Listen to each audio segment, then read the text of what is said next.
Thyroid అనేది చాలా మందిలో మనం చూస్తే, మేము ఎక్కువ ఈ సాల్ట్ ఉన్నవి తీసుకుంటా ఉన్నాం కాబట్టి, ప్రిజర్వేటివ్స్ ఎక్కువ ఉన్నవి తీసుకుంటున్నాం కాబట్టి మాకు ఈ థైరాయిడ్ వచ్చిందంటారు. అసలు ఈ థైరాయిడ్ రావడానికి, ఈ సమస్య రావడానికి రీజన్ ఏంటి సార్?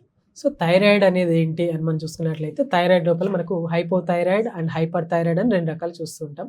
దాంతోపాటు గాయిటర్ సమస్య అంటే థైరాయిడ్ గ్రంథి వాపు అనేది గాయిటర్గా మనం చూస్తుంటాం. సో హైపోథైరాయిడ్ అనేది ఎప్పుడు అంటాము అని అంటే మన శరీరం లోపల TSH levels, thyroid stimulating hormone levels అనేది పెరిగిపోయినట్లయితే ఆ కండిషన్ హైపోథైరాయిడ్ అని చెప్తుంటాం. అసలు ఈ థైరాయిడ్ అనేది ఏంటి అని అంటే మన బాడీ మెటబాలిజం మొత్తం కూడా రెగ్యులేట్ చేసే hormone, main important hormone thyroid hormone అనమాట. సో మనిషి శారీరకంగా ఎదగాలన్నా, మానసికంగా ఎదగాలన్నా మెయిన్ ఇంపార్టెంట్ హార్మోన్ ఏదైతే ఉందంటే అది ఓన్లీ థైరాయిడ్ హార్మోన్. సో ఈ థైరాయిడ్ హార్మోన్ లోపల మార్పులు వచ్చినట్లయితే థైరాయిడ్ సమస్య అనేది వస్తుంది. ఏంటి అని అంటే మనకు యాంటీరియర్ పిట్యూటరీ గ్లాండ్ నుండి మనకు థైరాయిడ్ రిలీజింగ్ హార్మోన్ అనేది ఉత్పత్తి అవుతుంది. సో ఈ థైరాయిడ్ రిలీజింగ్ హార్మోన్ ఏం చేస్తుందంటే థైరాయిడ్ స్టిమ్యులేటింగ్ హార్మోన్ని స్టిమ్యులేట్ చేస్తూ ఉంటుంది. సో ఇదేం చేస్తుందంటే మనకు నెక్ లోపల ఒక బటర్ఫ్లై షేప్లో ఉండేటువంటి గ్రంథి మనకు థైరాయిడ్ గ్రంథి. దీని నుండి మనకు T3, T4 అండ్ కాల్సిటోనిన్ అని ఒక 3 హార్మోన్స్ రిలీజ్ అవుతుంటాయి. T3, T4 ఏంటంటే మెటబాలిజంని రెగ్యులేట్ చేసేటువంటి హార్మోన్స్. వీటి లోపల మార్పు వచ్చినట్లయితే ప్రాబ్లమ్స్ హైపర్ థైరాయిడ్కి రిలేటెడ్గా ఉంటాయన్నమాట. సో TSH లెవెల్స్ ఎక్కువగా ఉన్నట్లయితే హైపోథైరాయిడ్ అని చెప్తుంటాం.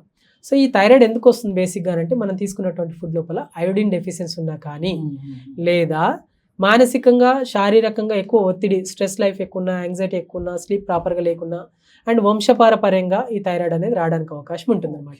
సో దీని లోపల హైపోథైరాయిడ్ లోపల చూసినట్లయితే సిమ్టమ్స్ ఏ విధంగా ఉంటాయి అని అంటే ఆల్ ఆఫ్ సడన్గా తీసుకునే ఫుడ్ ప్రాపర్గా తీసుకున్నప్పుడు కూడా వెయిట్ అనేది పెరిగిపోతుండడం, నార్మల్గా తీసుకున్నారు కానీ వెయిట్ అనేది పెరిగిపోతున్నారు, హెయిర్ ఫాల్ అవుతూ ఉండడం, స్కిన్ డ్రైగా అవుతుండడం, మోషన్ ఫ్రీగా రాకుండా కాన్స్టిపేషన్ రావడం. అదే ఆడవాళ్ళ లోపల చూస్తున్నట్లయితే నెలసరి కరెక్ట్గా లేకపోవడం అంటే మెన్సెస్ ఇరెగ్యులర్ అవుతూ ఉండడం. అదే మగవారి లోపల చూసినట్లయితే మజిల్స్ చాలా వీక్ అయిపోతుండడం, ఎరెక్టైల్ డిస్ఫంక్షన్స్ రావడం, ఇలాంటి సిమ్టమ్స్ అనేది మనం చూస్తుంటాం. ఎస్ అండి, ఖచ్చితంగా చాలా మంది లోపల మగవాళ్ళ లోపల థైరాయిడ్, హైపోథైరాయిడ్ ఉన్న, హైపర్ థైరాయిడ్ ఉన్న సందర్భాల్లో కూడా ఎరెక్టైల్ డిస్ఫంక్షన్, ప్రీమెచ్యూర్ ఎజాక్యులేషన్ మనం చాలా మంది లోపల చూసాం అనమాట. చాలా మంది మహిళల్లో మిస్క్యారింగ్ అవుతుందంటే థైరాయిడ్ టెస్ట్ చేయిస్తారు సార్, అంటే అది ఏమన్నా మిస్క్యారింగ్ ఇది కూడా రీజన్ ఉంటుందా? ఖచ్చితంగా. సో T3, T4, TSH వీటి లోపల ఏదైనా అంటే థైరాయిడ్, హైపోథైరాయిడ్ లోపల TSH లెవెల్స్ అనేవి పెరిగిపోతుంటాయి. సో ఈ TSH లెవెల్స్ ఎక్కువగా ఉన్నప్పుడు ఏమవుతుందంటే డ్యూరింగ్ ఫస్ట్ ట్రిమిస్టర్ లోపల, ఫస్ట్ 3 months లోపల అబార్షన్స్ అయ్యే అవకాశం ఎక్కువ ఉంటాయి.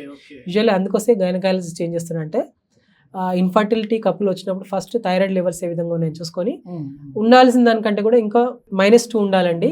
సో దీనికి సప్లిమెంట్గా థైరాయిడ్ టాబ్లెట్ తీసుకోండి అని చెప్పి చెప్తుంటాను అనమాట. సో థైరాయిడ్ అనేది మెటబాలిజానికి సంబంధించినట్టు మెయిన్ ఇంపార్టెంట్ హార్మోన్ అని చెప్పి చెప్తుంటాను. అంటే ఫిజికల్ అండ్ మెంటల్ గ్రోత్ ఉండాలి, పుట్టబోయే బిడ్డ కూడా ప్రాపర్గా ఉండాలి అని అంటే కూడా థైరాయిడ్ హార్మోన్ చాలా ఇంపార్టెంట్ అనమాట. సో తల్లి గర్భంలో నుండి కూడా థైరాయిడ్ హార్మోన్స్లో చాలా ఇన్ఫ్లుయెన్స్ ఉంటుంది అనమాట. సో డ్యూరింగ్ ప్రెగ్నెన్సీ టైంలో కూడా థైరాయిడ్ చాలా ఇంపార్టెంట్ అనమాట. సో ఈ థైరాయిడ్ ఒకసారి వచ్చిందనంటే జీవితాంతం ఇంకా మెడిసిన్స్ వాడాలి అని చెప్పి చాలా మంది బాధపడుతుంటారు. బట్ అలాంటి వాళ్ళు కూడా హోమియోపతిలో, హోమియో వైద్య విధానం లోపల డాక్టర్ కేర్ హోమియోపతిలో చక్కటి పరిష్కారం ఉందన్నమాట.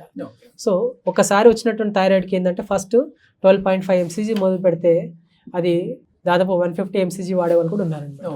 సో ఆ కండిషన్ నుండి కూడా మళ్ళీ నార్మల్గా ఎలాంటి మెడిసిన్స్, ఎలాంటి రిప్లేస్మెంట్స్ లేకుండా, హార్మోన్ రిప్లేస్మెంట్ థెరపీ అనేది లేకుండా, ఎలాంటి టాబ్లెట్స్ అవసరం లేకుండా పూర్తిగా థైరాయిడ్ తగ్గించడానికి కూడా డాక్టర్ కేర్ హోమియోపతిలో, హోమియో విధానంలో కూడా చక్కటి మెడిసిన్స్ అందుబాటులో ఉన్నాయి. సో థైరాయిడ్ రిజల్ట్స్ కొంతమంది చూస్తున్నాం, మెడిసిన్స్ వాడుతున్నాము, క్లినికల్గా టెస్ట్ చేయించినప్పుడు రిపోర్ట్స్ నార్మల్గా ఉన్నాయి, బట్ వెయిట్ గెయిన్ అవుతున్నాను, హెయిర్ ఫాల్ అవుతుంది, మోషన్ ఫ్రీగా లేదు, జాయింట్ పెయిన్స్ వస్తున్నాయి, అండ్ ఎప్పుడు చూసిన మొహం ఎప్పుడు కూడా వాచిపోయి ఉంటుంది, ఇలాంటి సిమ్టమ్స్ చాలా మంది వస్తుంటారు. సో అవేంటనంటే ఎంతసేపు సూపర్ఫిషియల్గా బ్లడ్ లెవెల్ లోపల నార్మల్ చూపిస్తుంటాయి, బట్ థైరాయిడ్ హార్మోన్స్ వల్ల వచ్చేటువంటి సిమ్టమ్స్ యాస్టీస్గా ఉంటాయి. సో అలాంటి సందర్భాల హోమియోపతి మెడిసిన్స్ వాడడం వల్ల ఇటు ఇన్వెస్టిగేషన్స్లో నార్మల్ వస్తాయి అండ్ క్లినికల్గా మనకు బాడీ అపియరెన్స్లో వచ్చేటువంటి సిమ్టమ్స్ని కూడా నార్మల్ చేసుకోవడానికి కూడా అవకాశం ఉంటుంది.